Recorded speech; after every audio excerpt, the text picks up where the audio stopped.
Assalamualaikum warahmatullahi wabarakatuh. Halo semuanya. Kami dari kelompok 4 akan menjelaskan tentang Kearifan lokal. Selamat menyaksikan. Halo semuanya, saya Abid Fadil Fatullah. Di sini saya akan membahas salah satu kearifan lokal yang berasal dari Palembang, yaitu ragit. Tahukah kalian apa itu ragit? Ragit merupakan makanan tradisional khas Palembang yang pada dahulu kala itu dikonsumsi oleh kalangan bangsawan. Tapi tahukah kalian, selain dari dikonsumsi oleh kalangan bangsawan, ragit juga memiliki tekstur yang khas loh. Yaitu ragit itu dibahas di atas teflon dengan dibuat seperti jaring-jaring dari adonan tepung. Dan juga ketika kita penyajiannya, ragit itu juga memiliki kuah kari yang rasanya itu agak asin dan juga pedas loh. Jadi selain memiliki rasa yang gurih, ragit juga memiliki tekstur yang lembut di dalamnya namun renyah di luar. Ragit juga pada saat ini itu tidak banyak bisa kita temukan di tempat yang memiliki atau menjual makanan khas Palembang.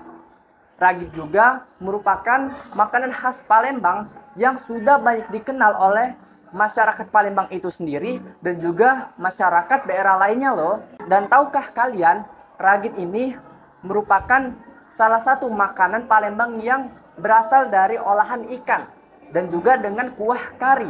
Itulah yang menjadi cita rasa ragit yang sangat khas ini. Selanjutnya, salah satu kearifan lokal yang akan kita bahas dari Palembang yaitu dari segi bangunan, yaitu Masjid Agung Palembang.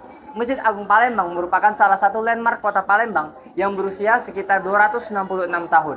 Masjid Agung Palembang ini dibangun pada masa Kesultanan Palembang, yaitu pada tahun 1738 pada masa pemerintahan Sultan Mahmud Badarudin pertama yaitu Joyo Wikromo.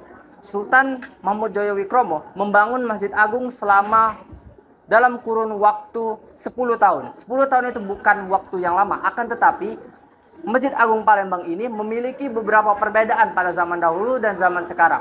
Salah satunya yaitu pada menara Masjid Agung. Pada zaman dahulu, Masjid Agung itu tidak memiliki menara. Akan tetapi pada masa Kesultanan Ahmad Najamuddin, yaitu sekitar tahun 1758, Masjid Agung atau menara Masjid Agung ini dibangun dengan memiliki arsitektur dengan pengaruh arsitektur Cina, yaitu salah satu cirinya yaitu dengan ujung atap yang melengkung. Akan tetapi pada masa kolonial Belanda, Masjid Agung ini memiliki atau dilakukan perombakan besar-besaran. Hingga pada tahun 1970-an, pada masa pemerintahan Haji Rashid Arsyad, yaitu Gubernur Sumatera Selatan, Masjid Agung ini dilakukan renovasi besar-besaran yaitu pada menara Masjid Agung yang diubah seperti saat ini. Jadi Masjid Agung Palembang ini menjadi landmark kota Palembang dan sekaligus menjadi saksi sejarah bagaimana Kesultanan Palembang itu berkembang. Jadi demikianlah saja kearifan lokal yang dapat saya sampaikan. Terima kasih. Halo semuanya, perkenalkan saya Kamila Fabil. Di sini saya akan menjelaskan mengenai kearifan lokal dari Jawa Barat yaitu Majalengka. Yang pertama saya ambil contoh ialah Serentahun. Serentahun merupakan acara adat di Majalengka untuk mensyukuri hasil panen padi yang melimpah, yang diisi dengan seperti kegiatan seperti tarian tradisional, gamelan, dan juga pawai budaya. Selain itu, Serentahun menjadi tempat bagi warga untuk berkumpul, bersyukur, dan melestarikan budaya setempat. Yang kedua ialah ruatan. Ruatan merupakan tradisi yang dilakukan masyarakat Majalengka untuk membersihkan diri dari kesialan atau pengaruh buruk. Ruatan sendiri dilakukan di Majalengka diiringi dengan adanya tokoh adat di masyarakat. Ruatan juga dilakukan dengan ditambah dengan acara wayang kulit dan juga seni integral di Jawa Barat tersebut. Halo semua, saya Om Despi Chandra. Saya di sini akan menjelaskan materi tentang kearifan lokal rumah adat yang berasal dari Minangkabau, Sumatera Barat, yaitu Rumah Gadang. Rumah Gadang adalah nama untuk rumah adat Minangkabau yang merupakan rumah tradisional dan banyak dijumpai di Sumatera Barat, Indonesia.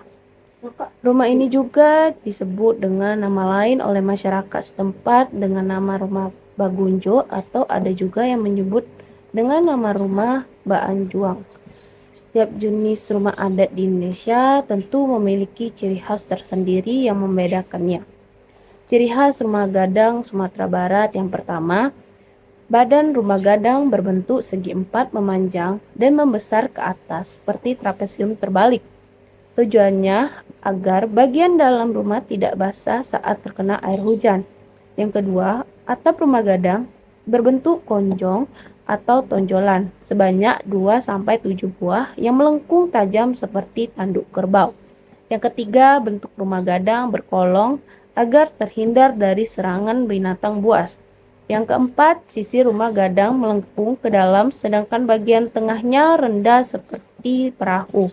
Yang kelima, rumah gadang memanjang dari utara ke selatan untuk melindungi penghuninya dari sinar matahari dan hembusan angin secara langsung. Yang keenam, menjaga dan mempertahankan sistem budaya matrilineal. Rumah gadang memiliki fungsi adat dan fungsi keseharian. Fungsi rumah gadang dalam adat yakni sebagai rumah utama sekelompok masyarakat Minangkabau. Di samping itu, rumah gadang digunakan menjadi tempat untuk melangsungkan acara-acara adat atau kegiatan-kegiatan adat.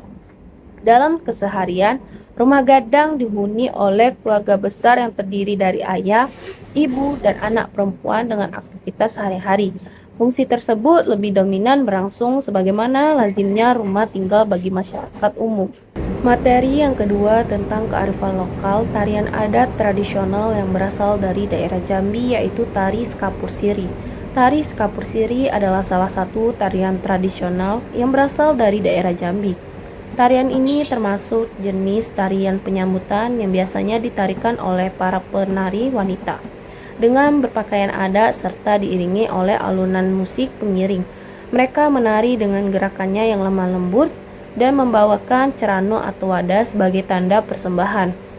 Tari Skapur Siri merupakan salah satu tarian tradisional yang cukup terkenal di daerah Jambi dan biasanya ditampilkan untuk menyambut kedatangan tamu terhormat yang berkunjung ke Provinsi Jambi. Menurut sejarahnya, tari Skapur Siri pertama kali diciptakan oleh salah satu seniman yang cukup terkenal di Jambi, bernama Firdaus Chatap. Kemudian tarian ini diperkenalkan pada masyarakat luas tahun 1962 karena pada saat itu masih merupakan gerakan dasar. Beberapa seniman mulai mengembangkan tarian ini dengan mengkolaborasikan dengan iringan musik dan lagu sehingga membuatnya semakin menarik dan semakin populer di kalangan masyarakat. Tari Skapur Siri ini difungsikan sebagai tarian selamat datang untuk menyambut para tamu terhormat yang datang ke sana. Tarian ini dimaknai sebagai sikap keterbukaan masyarakat dalam menyambut para tamu yang datang ke sana. Selain itu, tari Skapur Siri juga dimaknai sebagai ungkapan rasa syukur dan kebahagiaan masyarakat dalam menyambut para tamu tersebut. Hai semuanya, perkenalkan nama saya Naila Kirana Ardianti. Di sini saya akan menjelaskan kearifan lokal yang berasal dari Semarang. Yang pertama itu ada Dugderan, festival khas kota Semarang yang menandai dimulainya ibadah puasa di bulan suci Ramadan yang dilakukan perayaan dibuka oleh wali kota dan dimeriahkan oleh sejumlah mercon dan kembang api. Duk yang berarti bunyi yang berasal dari beduk yang dibunyikan saat ingin sholat maghrib. Sementara deran adalah suara dari mercon yang dimeriahkan oleh kegiatan ini. Tradisi Dugderan ini telah diadakan sejak tahun 1882 pada masa Kabupaten Semarang di bawah kepemimpinan Bupati RM Tumenggang Ado Purbaningrat. Perayaan yang telah dimulai sejak zaman kolonial ini dahulu dipusatkan di kawasan Masjid Agung Semarang atau Masjid Besar Semarang yang berada di pusat kota lama Semarang dekat Pasar Johar. Saat ini Dugderan diadakan seminggu sebelum bulan suci Ramadan dan berlangsung selama seminggu hingga H-1 masa pertama. Yang kedua ada Gambang Semarang, adalah kesenian musik tradisional kerakyatan yang berasal dari Semarang dan merupakan gabungan dari seni musik, vokal, tari, dan lawak. Kesenian ini adalah alunan musik yang mengiringi gerak telapak kaki secara dinamis sesuai irama lagu. Alat musik yang dipakai antara lain bonang, gambang, gong, suwuk, kempul, saron, kendang, dan ketipuk. Gambang Semarang merupakan bentuk akulturasi budaya antara etnis Tionghoa dengan Jawa, dengan tokoh-tokoh perintisnya kebanyakan beretnis Tionghoa seperti Nia Hosun dan Ok Yeong Sam. Pada pengembangan selanjutnya, gambang Semarang semakin diisi oleh unsur kejawaan. Lagu yang dimainkan adalah lagu pop Jawa. Sekian video penjelasan dari kami. Kami mengucapkan terima kasih. Wassalamualaikum warahmatullahi wabarakatuh.